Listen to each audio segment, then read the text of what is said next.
Hello guys, today I'll be reviewing Van Halen's self-titled debut album. Definitely a classic at this point and well-deserved too.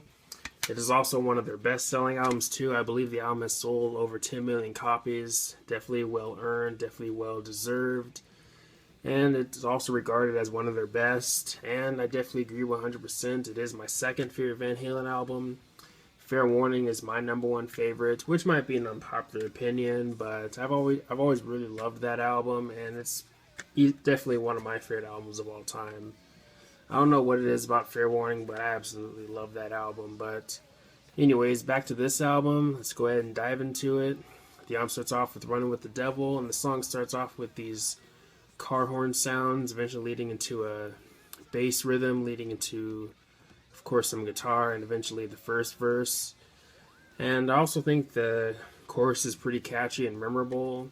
Now, I believe those car horn sounds at the start of the song were reversed. I could be wrong about that, but that's what I've heard about this song. But either way, definitely a great song and a great album opener in general, and probably one of my favorite Van Halen songs.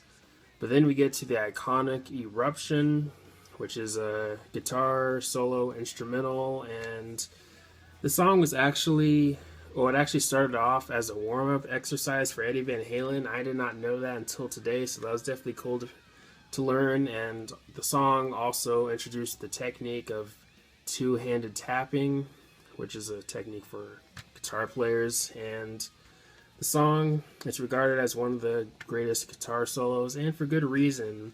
This instrumental slash guitar solo is full of personality, and every time you hear it, you instantly know it is Eddie Van Halen, and it's all around a great instrumental and still holds up today. But then we get to the cover, You Really Got Me, which was originally done by the Kinks, and I believe that was one of the Kinks' first hits. Maybe the first, I could be wrong about that, but with this song, I like the raw energy in general, especially in the chorus, and it's all around a great cover. But then we get to Ain't Talking About Love, and this song is about casual sex, and it's probably one of my favorite Van Halen songs. No, not because of the lyrical meaning, but just because it's just an all-around catchy song, and whenever I want to listen to Van Halen, that's always going to be one of the first few songs I'm going to play. I've always really loved this song, and it's maybe my favorite song on the album too. I don't know, I really dig it. I just like the fun, upbeat, energetic aspect of the song, and I also really like the chorus. But then you get to the song I'm the One, and with this song, not one of my personal favorites on the album, but I do like it. It does have some nice rhythm work in it. But then we get to Jamie's Crying, and this song is about a girl who had a one-night stand and regretted it, or lives to regret it. And this song, when I was getting into Van Halen, this song started off as one of my favorite Van Halen songs. Nowadays, I don't know if it'd be top 10, but maybe top 15 or 20 for sure. But still all around a great song. Not much to say, but I still enjoy it. But then we get to Atomic Punk, where I think Eddie Van Halen really steals the show. I mean, the guitar work in this song I think is just really good. It definitely pulls you into the song for sure, 100%. And it's all around a great song and still holds up. Kind of underrated too. But then we get to Feel Your Love Tonight, another favorite of mine on the album. Maybe not the most complex or most unique song on the album, but I do like it overall.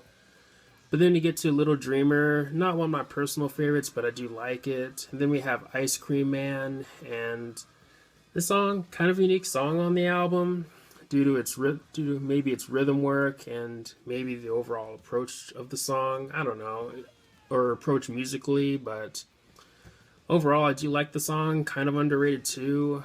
Not a song that I think to return to very often, but it is a song that I would be interested in returning to more because I do think it's a pretty good song. And same with the next song, On Fire. With this song, I think Eddie Van Halen and David Lee Roth have great chemistry here. I mean, the riffs definitely pull you into the song, and the song really shows off how charismatic David Lee Roth is as a vocalist. I mean, every time you hear even 1 or 2 seconds of his voice, you instantly can tell it's him. Definitely a great front man, and maybe one of the best frontmen in rock and metal. He's definitely an excellent frontman, and when it comes to the Van Halen singers, he's probably my favorite. I do like Sammy a lot, but David Lee Roth, I like him a little bit more. But On Fire, all around a great song and kind of underrated too, and definitely, of course, a solid album closer. But anyways, if I had to rate this album, I had to give it probably maybe a 9.5. I'm jumping between that or a 10 out of 10. For now, I might go for a 9.5, but either way, definitely a great album, definitely a classic, and definitely one of their best. And of course, if you somehow haven't heard it, please change that. You're doing yourself a disservice. If you haven't heard the album already, please check it out. But anyways, let me know your thoughts on the album. Do you love it? Do you hate it? Is it one of your favorites from Van Halen? And all that good stuff. But anyways, thanks for watching. Please leave a comment and a like, subscribe. Have a nice day, and take care.